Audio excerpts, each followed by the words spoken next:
세상이 알 수 없는 하나님의 선물, 이것이 행복이라오. 참으로 감사합니다. 오늘 이 안식일 가장 행복한 안식일이었으면 좋겠습니다. 여러분의 삶에 있어서 오늘이 가장 행복한 안식일이었으면 좋겠습니다. 다음 안식일은 더 행복하게 되실 것이라고 믿습니다. 네. 우리 모두가 하나님의 은혜로 참 예수님 때문에 행복을 느낄 수 있는 그러한 삶이었으면 참으로 좋겠습니다. 우리 예수님께서 이렇게 말씀하셨어요. 그러므로 누구든지 나의 이 말을 듣고 행하는 자는 그 집을 반석 위에 지은 지혜로운 사람 같으니 비가 내리고 창수가 나고 바람이 불어 그 집에 부딪히되 무너지지 아니하나니 이는 주초를 반석 위에 놓은 연고요. 예수님의 가르침 가운데 지혜로운 사람을 얘기를 하면서 지혜로운 사람은 집을 짓는데 그 집을 반석 위에 짓는다. 비가 오고 물이 넘치고 바람이 불어도 무너지지 아니한다. 반면에 어리석은 사람을 또 소개하고 있습니다. 우리 예수님께서 나의 이 말을 듣고 행치 아니하는 자는 그 집을 모래 위에 지은 어리석은 사람 같으니. 예수님은 지혜로운 사람과 어리석은 사람으로 표현하고 있지만 성경 전체를 살펴보면 의인과 악인으로 표현하고 있습니다. 예수님의 말씀을 따라 행하는 자는 의인이에요. 순종하는 자, 의인이에요. 하나님의 말씀을 거역하는 자, 악인이에요. 악인은 어리석은 자라고 우리 주님께서 그렇게 말씀하세요. 비가 내리고 창수가 나고 바람이 불어도 의인이나 악인이나 지혜로운 사람이나 어리석은 사람이나 다 똑같이 비는 와요. 똑같이 물은 넘쳐요. 바람이 똑같이 불어요. 그런데 주님의 말씀을 듣고 어떻게 했느냐에 따라서 그 집이 견고히 서기도 하고 그 집이 무너져 내리기도 합니다.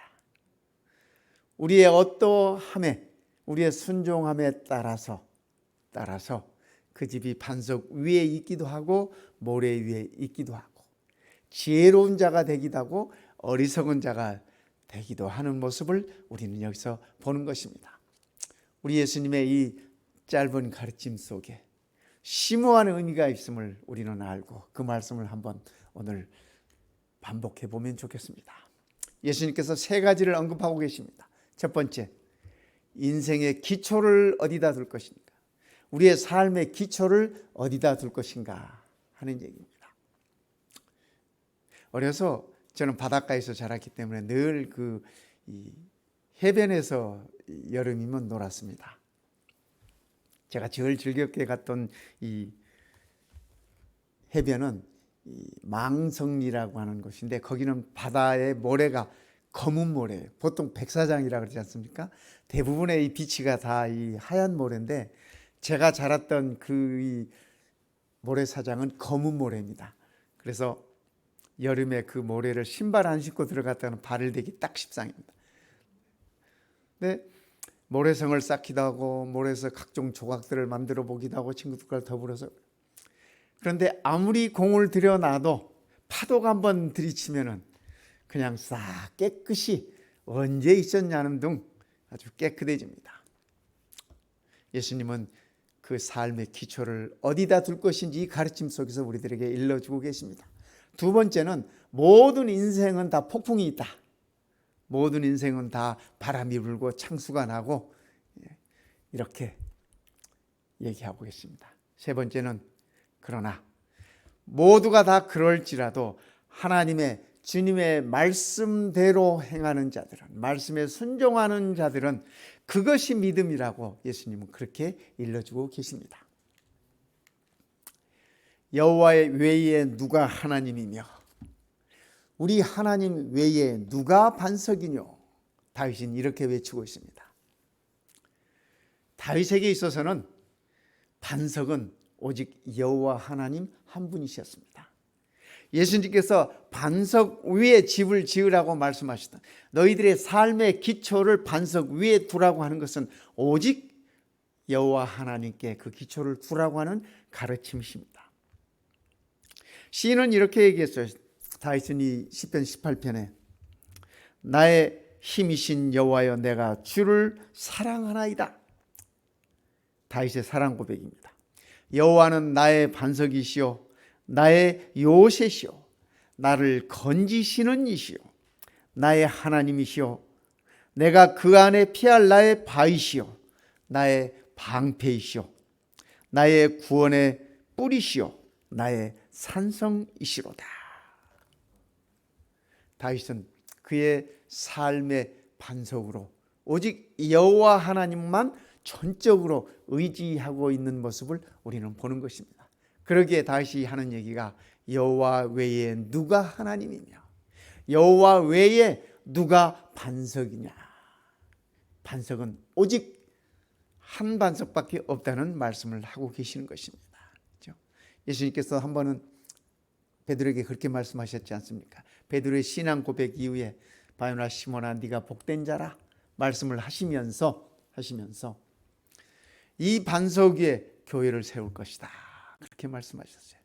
그런데 많은 기독교인들이 그 반석을 가리켜서 그 반석이 베드로인 줄 알아요. 그죠? 베드로 아니에요. 그죠? 교회가 세워지는 것은 그리스도 반석 위에 세워지는 것이지 베드로 위에 세워지는 게 아니에요. 착각도 엄청난 착각입니다. 그죠? 반석은 오직 여호와 하나님, 우리 주님뿐이시라는 사실을 우리가 기억해야 할 것입니다. 일본 비행기입니다.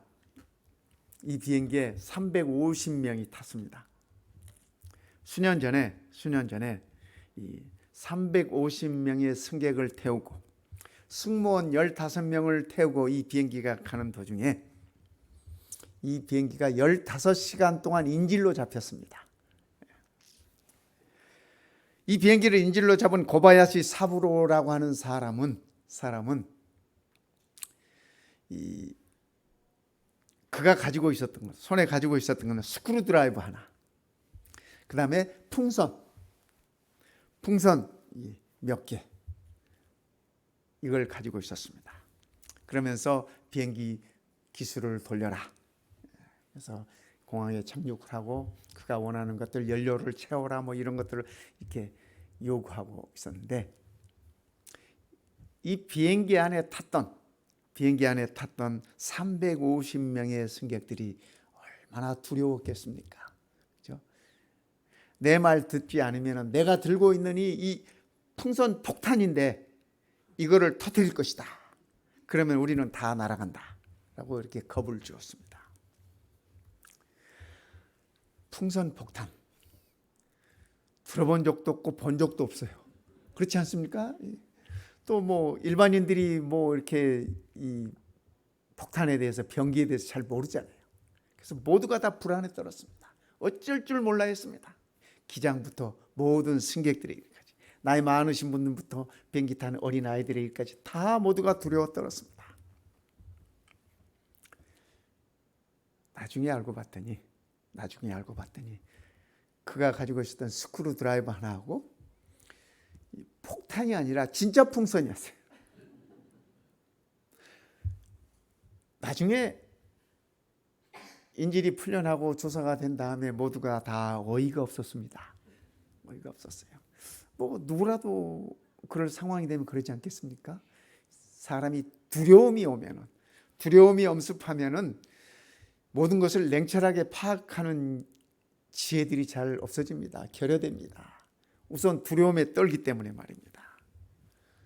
그래서 의사 선생님들이 하시는 얘기가 두려우면 만병의 원인이라고 그렇게 말씀들 하시더라고요.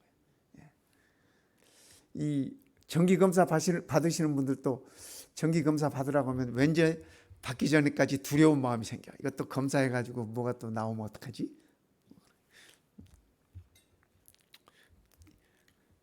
주께서는 말씀하십니다. 사랑 안에 두려움이 없고 온전한 사랑이 두려움을 내어 쫓나니 두려움에는 형벌이 있습니다.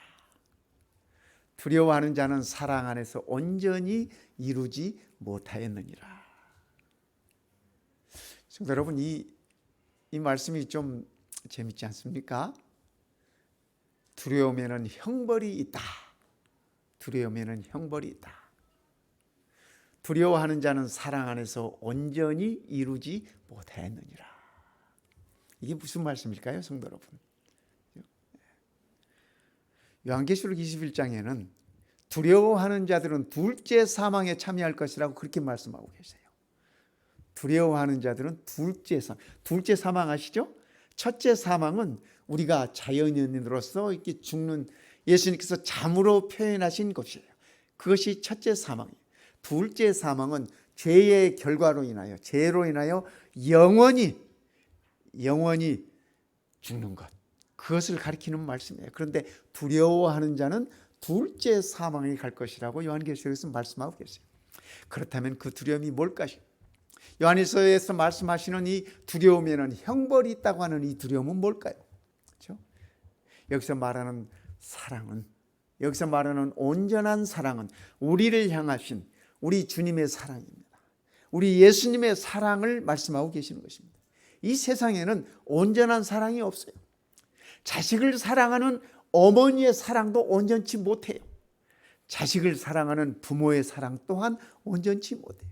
그러나 이 세상에서 온전한 사랑은 우리를 향하신 주님의 십자가 사랑, 주님의 희생의 사랑입니다. 주님의 약속의 사랑입니다. 그런데 그 약속을 믿지 못하면 두려움이 엄습해요. 그렇지 않습니까? 나를 믿는 자는 누구든지 멸망치 않고 영생을 얻으리라. 약속을 주셨건만 끊임없이 그 두려움이 우리들에게 이렇게 마치 바퀴벌레처럼 말입니다. 불 켜면 촥 나타나듯이 끊임없이 우리 안에 나타나요. 그래서 주님의 확고한 약속이 있음에도 불구하고 우리는 흔들릴 때마다 또 내 구원에 자신이 없어지고, 주께서 나를 구원하실까, 이런 흔들림이 오는 것입니다. 성경은 말합니다. 두려워하는 자에게는 형벌이 따른다. 주님의 사랑을 의지하지 못하고, 신뢰하지 못하고, 믿지 못하고, 그죠? 그것을 받아들이지 못하는 자는 끝내는 형벌이라는 말씀입니다. 끝내는 둘째 사망이라고 하는 말씀입니다. 그러니까 성도 여러분, 다른 것 다 두고라도 우리 주님의 사랑을, 우리 주님의 사랑에 대한 두려움을 다 날려버리시기 바랍니다. 성령께서 우리에게 그 일을 하시는 것입니다. 예수님께서 갈릴리 호수에 밤에 이렇게 배를 타고 가셨지 않습니까? 제자들이 너무 이 폭풍 중에 무서워 떨었습니다. 그런데 저기 유령인지 귀신인지 사람인지 알 수가 없는 분이 이렇게 걸어오십니다. 그들이 놀라 유령이라며, 제자들도 야, 저건 틀림없이 유령이야, 틀림없이 귀신이야. 그래서 두려움에 벌벌 떨었습니다. 그래서 무서워해서 소리를 막 지릅니다. 그때 예수님께서 하시는 말씀이 안심하라, 내니 두려워 말라. 성도 여러분, 이 말씀은 우리 주님께서 폭풍 중에 제자들에게 하신 말씀이지만 세상의 폭풍 중에 살아가는 우리들에게 하시는 말씀이라는 사실을 꼭 기억하시기 바랍니다. 내니 두려워 말라. 우리 주님께서 세상에 폭풍이 없다고 말씀하시지 않아요. 세상은 폭풍이라고 말씀하십니다. 비가 오고 창수가 나고, 그렇죠? 물결이 넘치는, 이 세상이 그럴지라도 내가 너희와 함께 있으니 안심하고 두려워하지 말라. 우리 주님께서 그렇게 일러주시는 것입니다. 두 번째, 예수님께서 언급하신 것 중에 하나는 인생은 폭풍이다. 인생은 폭풍 중에 있다. 폭풍이 없다라는 것이 아니라, 예수를 믿으면 폭풍이 사라진다는 것이 아니라 폭풍 중에 안심할 수 있고, 폭풍 중에라도 두려움을 떨쳐버릴 수 있다고 하는 것을 일러주고 계시는 것입니다. 최근에 우리나라에 불어닥쳤던 이 태풍 흰남노랍니다. 이 폭풍이 지나간다는 이 예보가 있으면서부터 며칠 동안 우리나라 온 국민들은 다들 두려움에 떨었어요. 다들 두려움에 떨고 뭐 이렇게 예방 조치를 하고 문틀을 막 이렇게 튼튼하게 문을 받고 못을 박아둬야 되고 바람에 대비하고 여러 가지 대비들을 했습니다. 현대는 참 좋은 사회예요. 뭐가 오면은 미리 예보를 해줄 수 있으니까. 그죠? 지난주에는 날씨가 덥다고, 그죠? 지난주에 이 날씨가 덥다고 제 핸드폰에 계속 이 알람이 뜨더라고요. 익스트림리 히시다. 그러니까 조심해라. 그리고 전기는 4시부터 9시 그 저녁에는 좀 전기 좀 가능한 줄여라. 그렇게 했는데도 전기 나가셔서 고생하신 분들도 계시잖아요. 그죠? 우리 주님 말씀이 이 무서운 태풍, 그죠? 이런 것들이 우리 인생에 밀어닥친다 할지라도 두려워하지 말아라. 이렇게 말씀하시는 것입니다. 우리가 환난 중에도 즐거워하나니, 바울이 말하는 환난이라고 하는 것은 인생 안에 있는 모든 것들을, 모든 태풍, 모든 폭풍들을 얘기하는 것입니다. 내가 환난 중에도 즐거워하나니, 환난은 인내를, 인내는 연단을, 연단은 소망을 이루는 줄 알미로다. 성도 여러분, 이 말씀이 비록 사도 바울만의 얘기겠습니까? 우리 모두의 이야기 아니겠습니까? 그렇죠? 환난은 우리 모두에게 다 있어요. 고난은 우리 모두에게 누구에게나 있어요. 그러나 환난 중에도 즐거워할 수 있는 사람은 그리스도를 주인으로 모신 사람뿐이에요. 그리스도의 말씀을 듣고 말씀대로 따라 행하는 자만이 환난 중에서 즐거워할 수 있습니다. 세상 사람들은 이런 사람을 보면 미쳤다 그래요. 여러분, 바울이 감옥 속에서 큰 죽지 않을 만큼 두들겨 맞고 그날 밤에 찬송 불러? 간수가 이해가 되겠습니까? 저거 미치지 않고는 저러지 못하지. 그렇죠. 그러나 바울은 환난 중에도 즐거워할 수 있었다고 하는 이 얘기를 하면서 환난은 인내를 만들어준다. 어려움이 있을수록 우리가 억지로라도 참아내지 않습니까? 억지로라도 견뎌내지 않습니까? 성도들의 인내가 길러지고, 인내는 우리를 더욱더 단단하게 만들어요. 단단하게 만들어요. 우리를 정결케 해요. 마치 광석을 용광로에 집어넣고 뜨거운 불을 집어넣으면 거기서 순금이 나오잖아요. 잘 재련돼서 순수한 것으로 나오잖아요. 성도들의 삶은 환난을 통해서, 인내를 통해서, 이러한 연단을 통해서 우리가 정결케 되는 것입니다. 깨끗하게 주의 자녀로 나설 수 있는 것입니다. 그리고 그 연단은 우리의 소망을 이룬다. 우리의 소망이 무엇일까요, 성도 여러분? 바울은 그의 소망을 이렇게 얘기합니다. 소망이 부끄럽게 아니하면, 바울이 가지고 있던 그 소망, 결코 바울을 실망시키지 않는다는 얘기입니다. 소망이 부끄럽게 아니하면 우리에게 주신 성령으로 말미암아 하나님의 사랑이 우리 마음에 부은 바 되었다. 그러니까 하나님의 사랑이 우리의 마음을 채우기 때문에 우리가 지니고 있는, 그리스도를 통해서 우리가 지니고 있는 그 소망이 결코 우리를 실망시키지 않고 반드시 우리의 삶 속에 그 소망이 이루어진다고 하는 것입니다. 성도 여러분, 우리의 소망은 아직 이루어지지 않았어요. 그렇지 않습니까? 우리의 궁극적인 소망은 그분의 나타나심입니다. 그분과 함께 영원히 사는 것입니다. 그러나 기억하십시다. 성령으로 말미암아 하나님의 사랑이 우리 마음에 부은 바 되었으니 소망이 결코 우리를 부끄럽게 하지 않는다고 하는 사실입니다. 그 소망을 즐거움으로 기다릴 수 있습니다. 현재의 고난은 장차 우리에게 나타날 영광과 좋게 비교할 수 없도다. 그렇죠. 우리가 지금 당하고 있는 여러 가지 어려움들, 이런 모든 것들은, 그리스도인으로서 우리가 당해야 하는 모든 어려움들, 이런 것들은 장차 우리가 당할, 그죠? 우리가 누릴 그 영광에 비하면 비교가 안 된다. 잽도 안 된다. 요즘 우리 애들 말로 하면 그런 얘기입니다. 그런 얘기.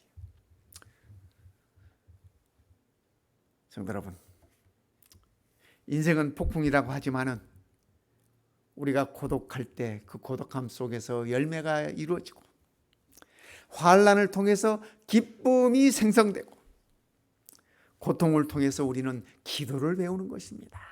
우리가 어려울수록 더욱 기도하지 않습니까? 기쁠 때는 기도가 잘 안 나오지만 어려울 때는 기도가 절로 나와. 그것 또한 하나님의 축복 아니겠습니까? 우리 예수님도 이 땅에서 사역하시면서 가장 고통스러울 때, 가장 힘들여 기도하셨습니다. 우리도 힘들 때 더욱 열심히 기도하십시다. 그것은 우리에게 축복이 될 것입니다. 바울도 그랬고 스데반도 그랬고 우리 모든 믿음의 선조들이 다 그렇게 싸워 이겼습니다. 그렇게 견뎠습니다. 세 번째, 예수님은 말씀하십니다. 실천하는 믿음에 관해서 말씀하십니다. 너희가 내 말을 듣고 행하면, 내 말을 듣고 행하면, 그러므로 누구든지 나의 이 말을 듣고 예수님께서 일러주신 그 말을 듣고 행하는 자는 그 집을 반석 위에 지은 지혜로운 사람 같으니,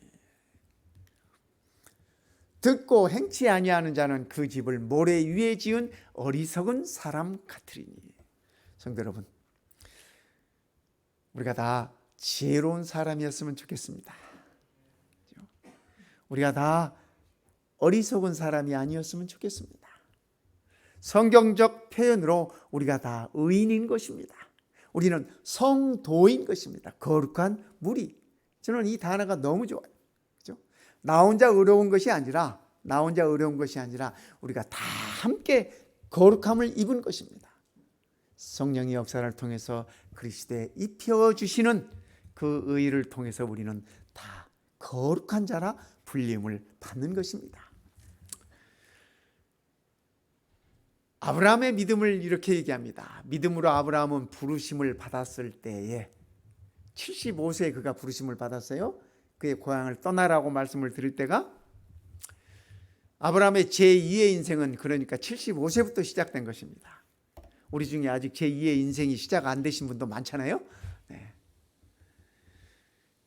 순종하여, 아브라함이 부르심을 받았을 때 순종하여 장래 기업으로 받을 땅에 나갈 때 갈 바를 알지 못하고 나갔으며, 성경은 아브라함의 이것을 믿음이라고 얘기합니다. 하나님의 부르심에 어디로 갈지, 무엇을 해야 할지, 어떻게 살아야 할지 아무것도 보장이 되어 있지 않지만 하나님의 부르심에 그가 나선 것, 그 순종함을 믿음이라고 표현하고 있습니다. 우리도 이런 믿음이 소유되어야 되지 않겠습니까? 성경은 얘기합니다. 모세가 믿음으로 바로 앞에 섰다고 얘기합니다. 믿음으로. 그가 애굽에서 떠나서 40년 만에 미디안 광야에서 40년을 세월을 보내고 바로 앞에 섭니다. 그때 모세는 자꾸 거절해요. 하나님께서 네가 바로 앞에 가라 그러니까 나는 말을 못합니다. 그렇죠? 네가 가라. 저는 부족합니다. 네가 가라. 저는 말을 못하니까. 그래 내게 내 형 아론이 있지 않냐? 나중에는 하나님께서 성질을 내요. 예. 우리말로 표현하면 이놈아 가거라 하시는 말씀이야. 모세가 두렵고 떨리지만, 그렇죠? 두렵고 떨리지만 바로 앞에 믿음으로 섰다고 성경은 그렇게 얘기합니다. 그런 믿음으로 지팡이를 들어 홍해를 갈랐다고 성경은 기록하고 있습니다. 하나님께서 모세에게 말씀하셨습니다. 네 손에 있는 것이 무엇이냐? 지팡이입니다. 그 지팡이를 들어서 바다를 치라. 그래서 모세는 믿음으로 홍해를 갈랐습니다. 모세의 믿음입니다. 모세는 믿음으로 반석을 쳐서 물을 내게 했습니다. 그죠? 그래서 그가 행한 모든 것들이 믿음으로 비롯되었던 것들을 우리는 압니다. 오늘 우리도 이러한 믿음의 소유자가 되어야 되지 않겠습니까? 내 형제들아, 만일 사람이 믿음이 있노라 하고 행함이 없으면 무슨 이익이 있으리요? 그 믿음이 능히 자기를 구원하겠느냐? 이 말씀은 믿음 따로 행함 따로 뭐 이렇게 논쟁하라고 하는 것이 아니라, 믿음이라고 하는 것은, 산 믿음이라고 하는 것은 행함이 포함되어 있는 바로 그 얘기입니다. 그렇죠? 그래서 믿음과 행함은 하나라고 하는 얘기를 우리들에게 일러주고 있습니다. 그래서 믿음이 있다고 하면서, 예수 믿는다고 하면서 삶은 그 믿음과 전혀 동떨어진 삶이라면 그거 믿음 아니라는 얘기입니다. 그 믿음 아니라는 얘기예요. 그래서 믿음은 우리의 행동이 들어옵니다. 그것이 진짜 믿음이라고 하는 것입니다. 아브라함이 하나님의 말씀을 믿었을 때 그는 천막을 챙겨서 떠날 수 있었습니다. 모세가 하나님의 부르심을 받았을 때 그에게 믿음이라고 하는 것은 그 말씀을 의지하고 죽을지도 모르는 그 길을 그가 간 것입니다. 그러기에 사람이 믿음이 있노라 하고 행함이 없으면 아무 유익이 없는 무익한 것이라고 야고보는 그렇게 얘기합니다. 그런가 하면 요한은 이렇게 얘기합니다. 자녀들아, 우리가 말과 혀로만 사랑하지 말고, 미국 사람들은 이런 걸 립 서비스라고 그러대요. 그죠? 말과 혀로만 사랑하지 말고 오직 행함과 진실함으로 하자. 우리 부모 자녀들 간에도 그렇지 않습니까? 그죠? 부부 간에도 그렇지 않습니까? 가족 간에도, 친구 간에도 다 그래요. 다 그래요. 친구 간에도 마찬가지. 제가 아는 가까운 동역자가 한 분 있습니다. 가까운 동역자가 한 분 있는데 저를 만날 때마다 이 인사처럼 하는 얘기가 밥 한 번 먹자 그래. 밥 한 번 먹자.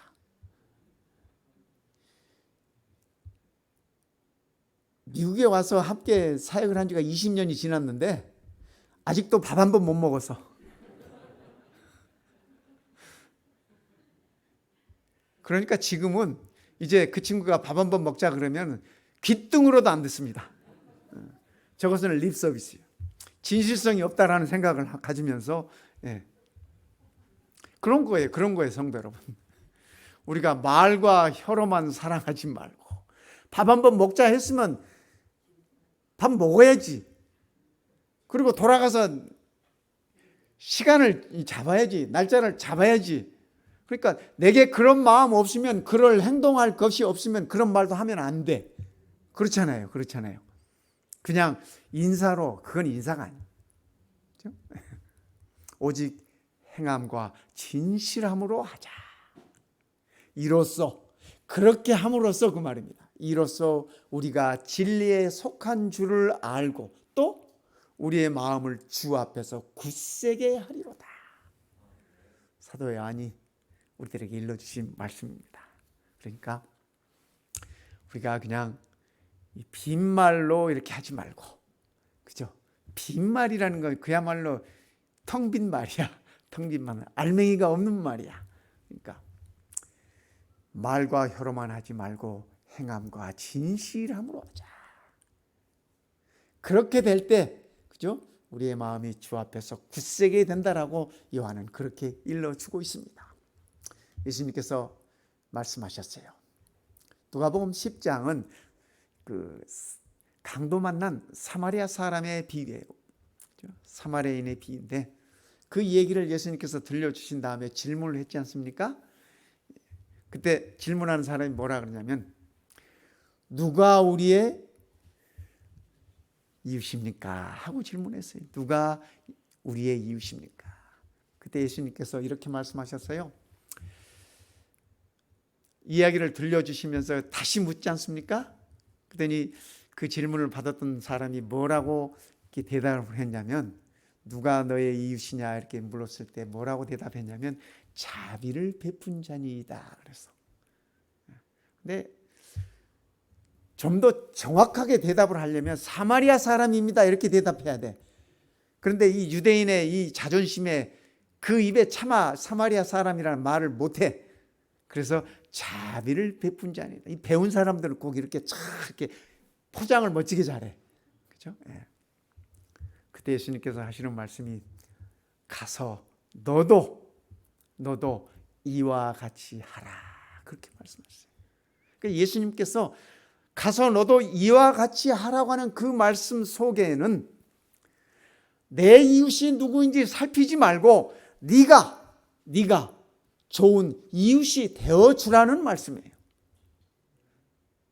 가끔 우리 부모님들이 하는 얘기가 무슨 얘기냐면 야 나쁜 친구 사귀지 말아라. 그리고 자녀가 조금 잘못되면 친구 잘못 만나서 그랬다 그래. 다 우리 부모님들의 마음이 그렇잖아요. 친구 잘못 만나서 그렇다 그래. 내 아이가 이 잘못된 친구인 줄은 모르시는 거야. 제가 한 번은 고등학교 시절에 제가 장난을 좋아하고 뭐 이래가지고 친구들하고 어울려가지고 사고를 한번 쳤습니다. 남의 이 진열장에 큰 진열장 유리를 깨트렸어요.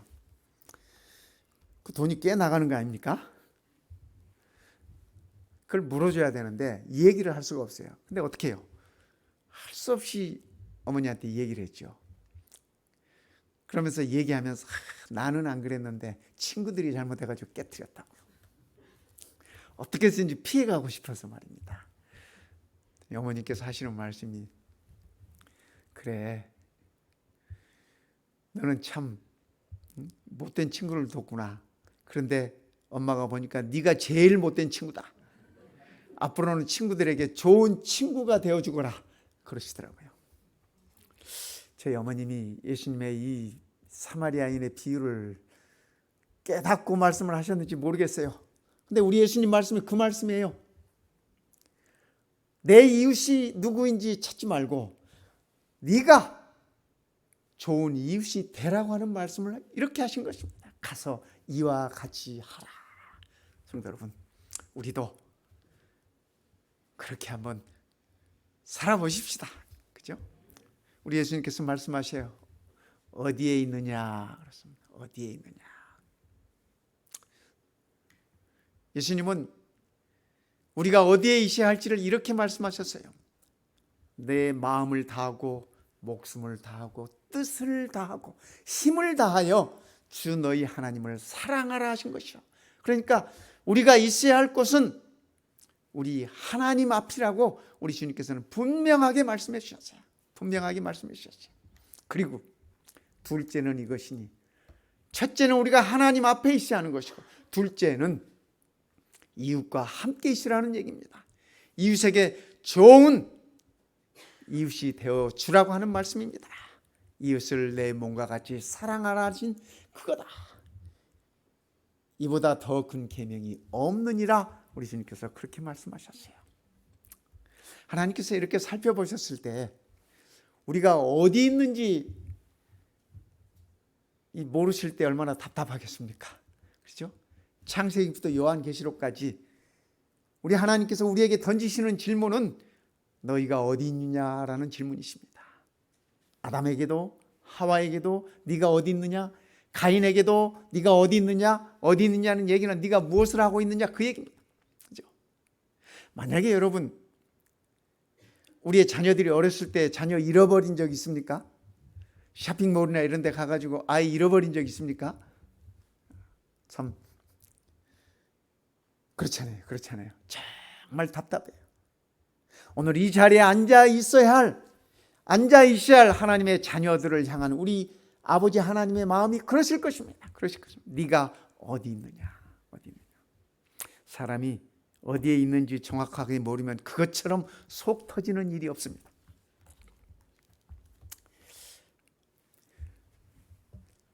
한 번은요, 한 번이 아니라 그런 일이 왕왕 있었습니다만은 금요일 밤이었습니다. 금요일 밤이었는데 금방 있었는데 사람이 분명히 금방 있었는데 사라졌어요.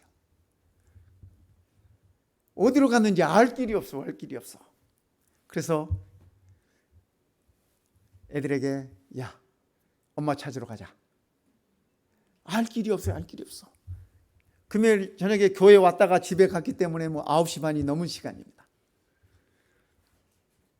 캄캄한 밤에 헤매기 시작하는 것입니다. 아이는 아이대로 저는 저대로 2시간, 3시간을 헤매는데 와, 이 사람 돌아버리겠어요. 미쳐버리겠어요. 어디에 갔는지 알 길이 없고 캄캄한데 어디서 무슨 사고가 났는지 무슨 일이 알 길이 없고 찾다 새벽 2시가 넘어가지고 할 수 없이 집에 돌아왔어요. 집에 돌아왔는데 저희가 그 현관문을 잘 안 써요. 이 옆에 파킹하고 옆문으로 주로 드나드는데 현관문에 이만한 쪽지가 하나 이렇게 꽂혀 있습니다. 봤더니 경찰 명함이 거기 있어요. 경찰 비즈니스 카드가 하나 이렇게 꽂혀 있고 이렇게 연락하라고 그렇게 전화했어요. 전화했더니 경찰이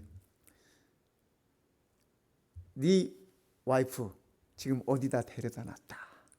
근데 거기는 이제 이런 그 길 잃어버린 사람들 이런 사람들을 이렇게 이제 모셔놓는 곳이야. 이 산호세 그런 곳이 있어요.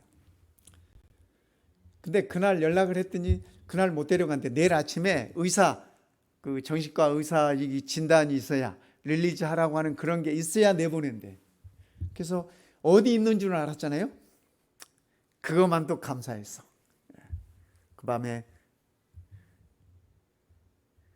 새벽 2시, 3시가 넘은 시간이. 저는 그 다음날 아침에 또 설교해야 돼. 갔더니 이 토요일이라 이렇게 그날 릴리즈 못하고 주말 지나고 릴리즈 해준다고. 이 의사가 안 나온대요. 그래서 월요일 날 와야 된다.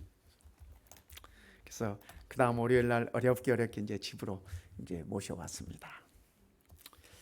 그런 일이 가끔 자주 생기기 시작해요. 근데 우리 큰아이가 앱이 있대요.